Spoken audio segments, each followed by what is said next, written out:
Good day, everyone. My name is Cristina Sofia Diaz. The topic of our report is all about the Sustainable Development Goals.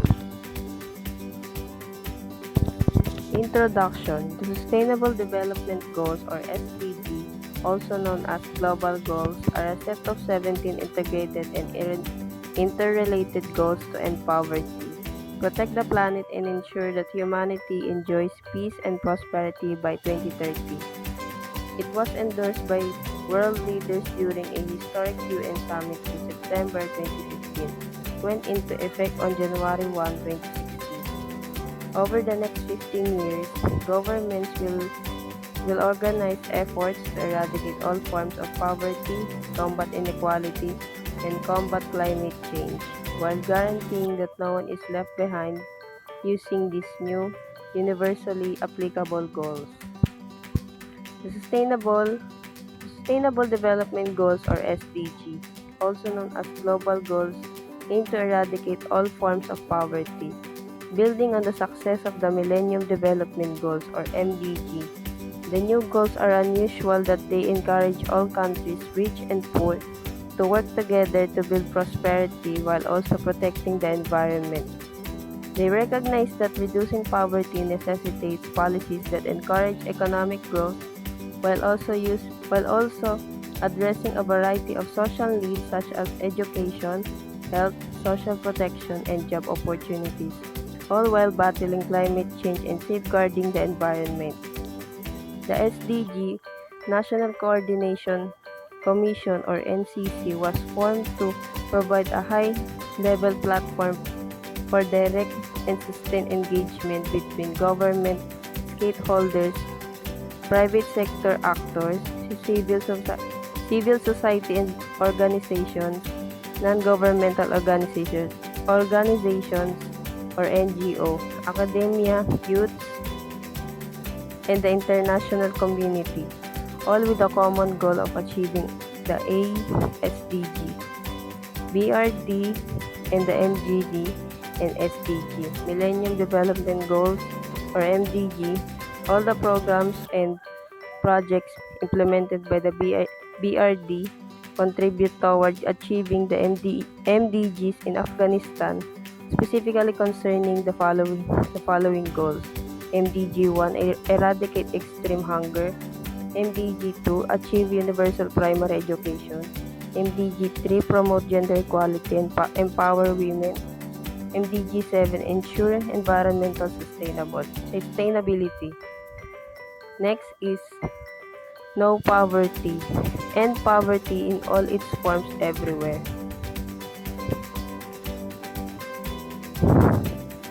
SDG aims to end poverty in all its forms everywhere.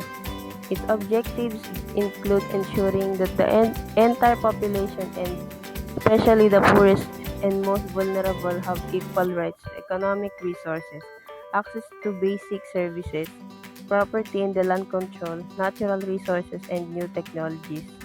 Why is it so important to achieve SDG 1 no poverty?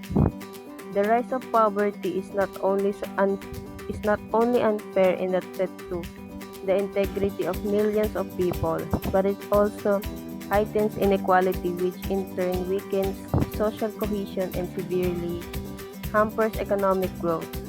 The main causes of poverty is unemployment, social exclusion, and major vulnerability for certain population segments to natural disaster and disease.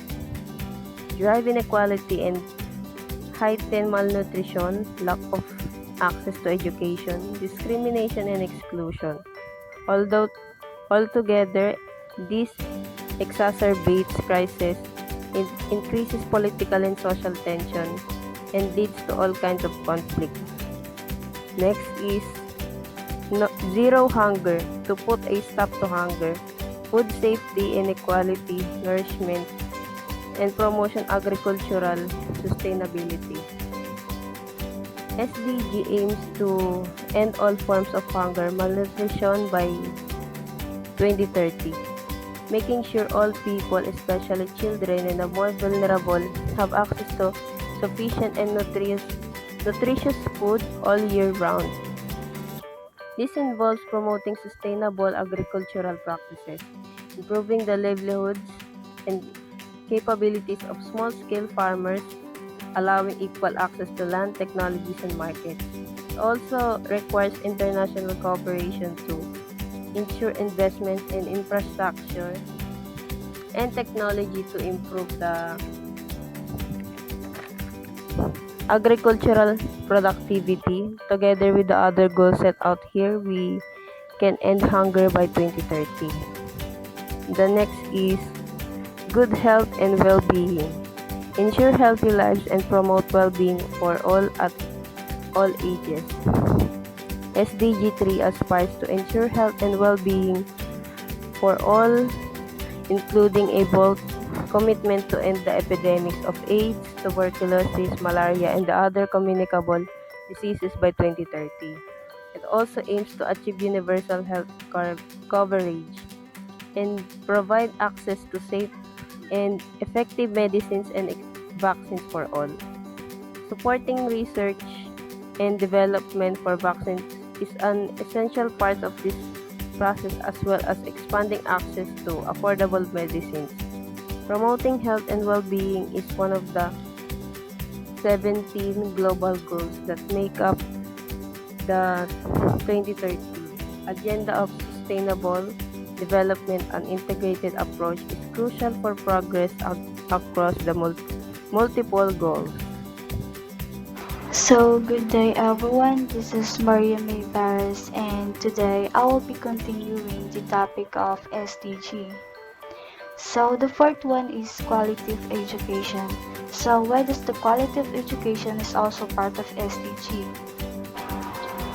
Or the Sustainable Development Goals? It is because to ensure inclusive and equitable quality education and promote lifelong learning opportunities for all. O upang matiyak na inklusibo at patas na kalidad ng edukasyon at itaguyod ang panghabang buhay na pagkakataon sa pag-aaral para sa lahat. Education is vital everywhere in the world for kids to enjoy successful and satisfying lives. This involves giving students meaningful educational experiences that develop their passions, problem-solving talents, and higher-level thinking skills such as critical thinking and creativity in today's environment. Teachers, students, schools, and entire communities are all involved in the best solutions. So, sinasabi nito na ang edukasyon ay mahalaga saan man sa mundo para matamasa ng kabataan ang matagumpay at kasiyasiyang buhay. Ito ay nagsasangkot ng pagbibigay sa mga mag-aaral ng makabuluhang mga karanasang pang-edukasyon na nagpapaunlad ng kanilang mga hibig, paglutas ng problema at antas ng mga kasanayan sa pag-iisip tulad ng kritikal na pag-iisip at pagkamalikhain. So, para daw matamasa ang patas na kalidad ng edukasyon, ang mga guro, mag-aaral, paaralan at buong komunidad ay kasangkot sa lahat ng pinakamahusay na solusyon. And the fifth one is gender equality. So, why does the gender equality is also part of the SDG? It is to achieve gender equality and empower all women and girls. When persons of all genders have equal rights, duties, and opportunities, this is known as a gender equality. Women, men, trans, and gender-diverse people, children, and households are all affected by gender inequality. People of all ages and ethnicities are affected. Kung kaya't naman, we urgently require gender equality. Gender equality protects women and girls from abuse. It is necessary for economic growth. Women and women are valued equally in societies that respect equality, where the gender equality benefits everyone. And the sixth one is clean water and sanitation. It is to ensure availability and sustainable management of water and sanitation for all. Excreta is safely disposed of inside or treated off-site in a well-managed sanitation facility. A device to confine, transfer, or regulate the flow of water to assist hand washing with soap and water in the home referred to as a basic hand washing facility. So, there are the guidance for the effectiveness of clean water and sanitation. First is safe and affordable drinking water. Improve water quality, wastewater treatment, and reuse. Implement integrated water resources management. Expand water and sanitation support to developing countries. And open defecation and provide access to sanitation and hygiene. And the last one is increase water use efficiency and ensure fresh water supplies. And the next one is affordable and clean energy. It is to ensure access to affordable, reliable, sustainable, and modern energy for all. Human and economic progress are hampered by a lack of access to energy suppliers and transformation systems. Solar, wind, hydropower, geothermal, biofuels, natural gas, coal, petroleum, and uranium are some of the renewable and non-renewable energy sources available in the environment. Increased usage of fossil fuels without steps to reduce greenhouse gas emissions will result in global climate change. Energy efficiency and increased renewable energy consumption help to mitigate climate change and disaster risk. Maintaining and protecting ecosystems allows for the use and development of hydropower and bioenergy sources. And the next one is decent work and economic growth. It is to promote sustained, inclusive, and sustainable economic growth, full and productive employment, and decent work for all. It provides an overall measure of the change in productivity of a country's labor force and use of resources. It is also to achieve higher levels of economic productivity through diversification, technological upgrading, and innovation, including through a focus on high-value added and labor-intensive sectors by 2030. It explained that drivers of economic growth and development, with over half the world population now living in cities, mass transport, and renewable energy are becoming ever more important, as are the growth of new industries and information and communication technologies. Build resilient infrastructure, promote inclusive and sustainable industrialization, and foster innovation. Industry, innovation, and infrastructure. Infrastructure investment and innovation are critical drivers of economic progress. With over half of the world's population now living in cities, mass transformation and renewable energy, as well as the expansion of new industries and information and communication technology are becoming increasingly crucial. Technological advancement is also essential for finding long-term solutions to both economic and environmental problems, such as creating new jobs and increasing energy efficiency. Sustainable development can be facilitated by promoting sustainable industries and investing in scientific research and innovation. Sustainable development can be supported by encouraging sustainable industries and investing in scientific research and innovation, as well as finding long-term solutions to both economic and environmental challenges, such as creating new jobs and enhancing energy efficiency. Reduce inequality within and among countries. Reduce inequalities. Too much of the world's wealth is held by a very small group of people. This often leads to financial and social discrimination. In order for nations to flourish, inequality and prosperity must be available to everyone regardless of gender, race, religious belief, or economic status. When every individual is self-sufficient, the entire world prospers. Everyone can help to make sure that we meet the global goals. Use these 10 targets to create action to reduce inequalities. Everyone can contribute to ensuring that we meet our goals. This 10 aim is used in the global goals to create action to alleviate disparities.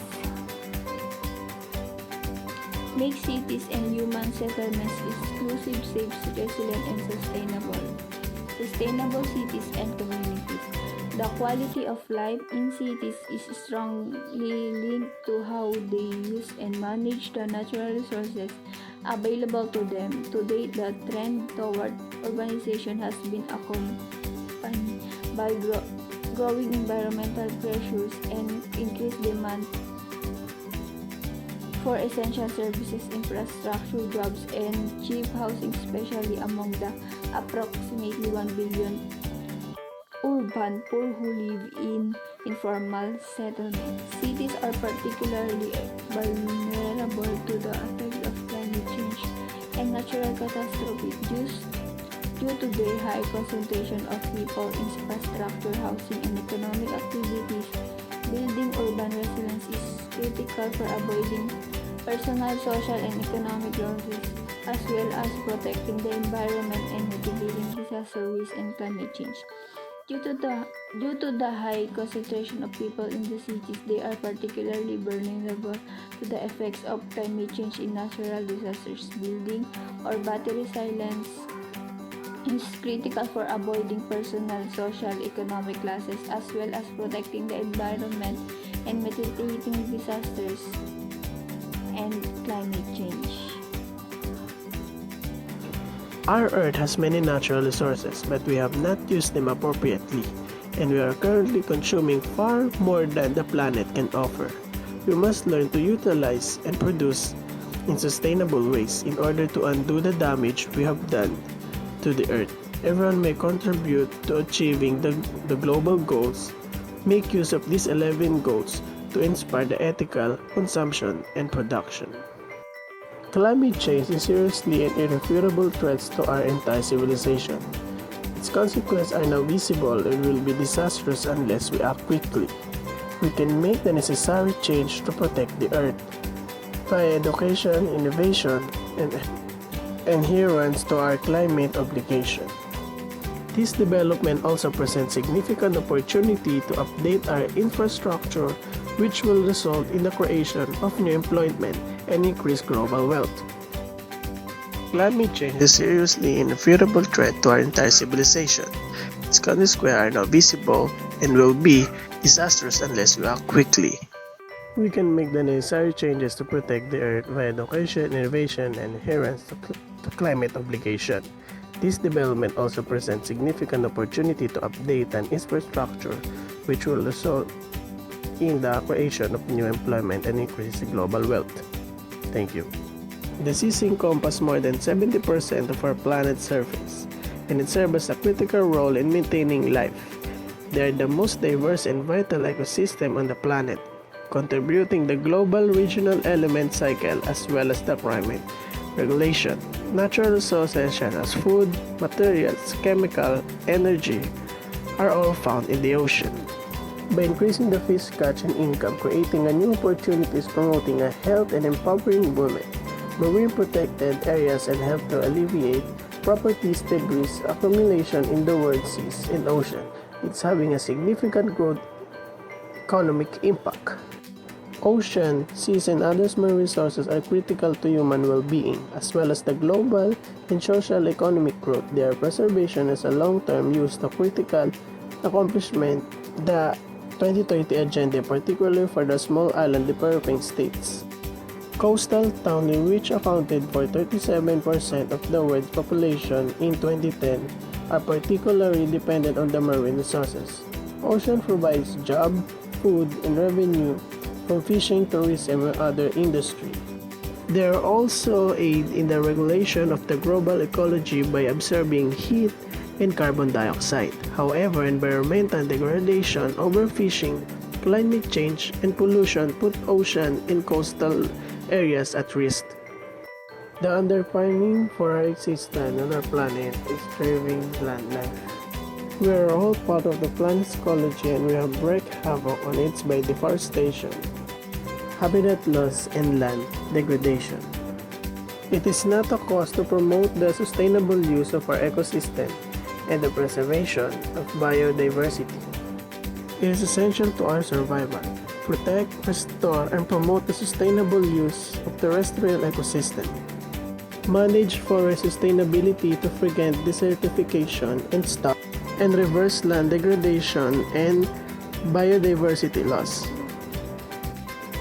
Everyone may contribute to achieving the global goals. Use the 12 goals to motivate you to take action and conserve and restore the land life. Thank you for listening, everyone. Global goals: peace, justice, and strong institution. Every democratic society requires compassion and a strong moral compass. Persecution, injustice, and abuse continue to pervasive, gripping at the fabric of civilization. We must ensure that we have strong institutions, global justice standards, and a global commitment to peace. For sustainable development, promote peace and inclusive society, universal access to justice, and construct effective, responsible, and inclusive institutions at all levels. Having peace mindset helps us to ensure that we are responsible for our own doing for the society. Global goals: partnership for the goals. Only by working together can we achieve the global goals. International investment and support, particularly for developing nations, are required to ensure creative technical growth, fair trade, and market access. To make the world better a place, we must be cooperative, supportive, compassionate, imaginative, and passionate. Strengthen and revive the global partnership for sustainable development. Implementation mechanism. Every may contribute to achieving the global goals. Use these 19 goals to inspire action for the goals partnership.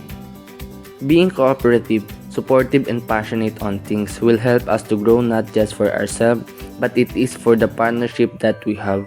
Localizing SDG.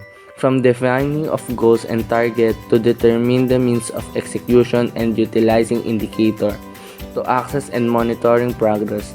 Localizing is the process to making into consideration sub-national settings in the attainment of the 2030 agenda.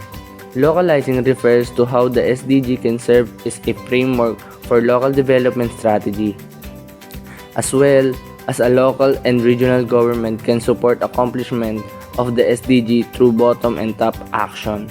Local 2030. Localizing the SDG is a network and platform that facilitates the implementation of SDG on the ground, which focus on the most vulnerable. It serves as a point of confluence for municipal association, national government cooperation, community-based organization, and the local actor, as well as the United Nations system. Local 2030 assists local leaders in incubating and sharing solutions, removing obstacles, and implement methods that can help to achieve the SDGs at the local level. Strategies and plans can ensure that political agenda is translated into development goals and outcomes that strive to coordinate the activity of local and other domains of government by providing an overarching framework for development, usage of resources, service, and associated financial demand. For example, the process of creating, executing, and monitoring strategies at the local level of accomplished goal, national and sub-national sustainable development objective and target is known as localizing of Sustainable Development Goals SDGs. The key question addressed in this basement document is how SDG localizing may be implemented in practical, efficient, and effective manner in the remaining years of the decade of action. It's about network and a platform that includes about the municipal, regional governments, associations, national government, and etc. It's a strategy that involves about the development goals and the outcome.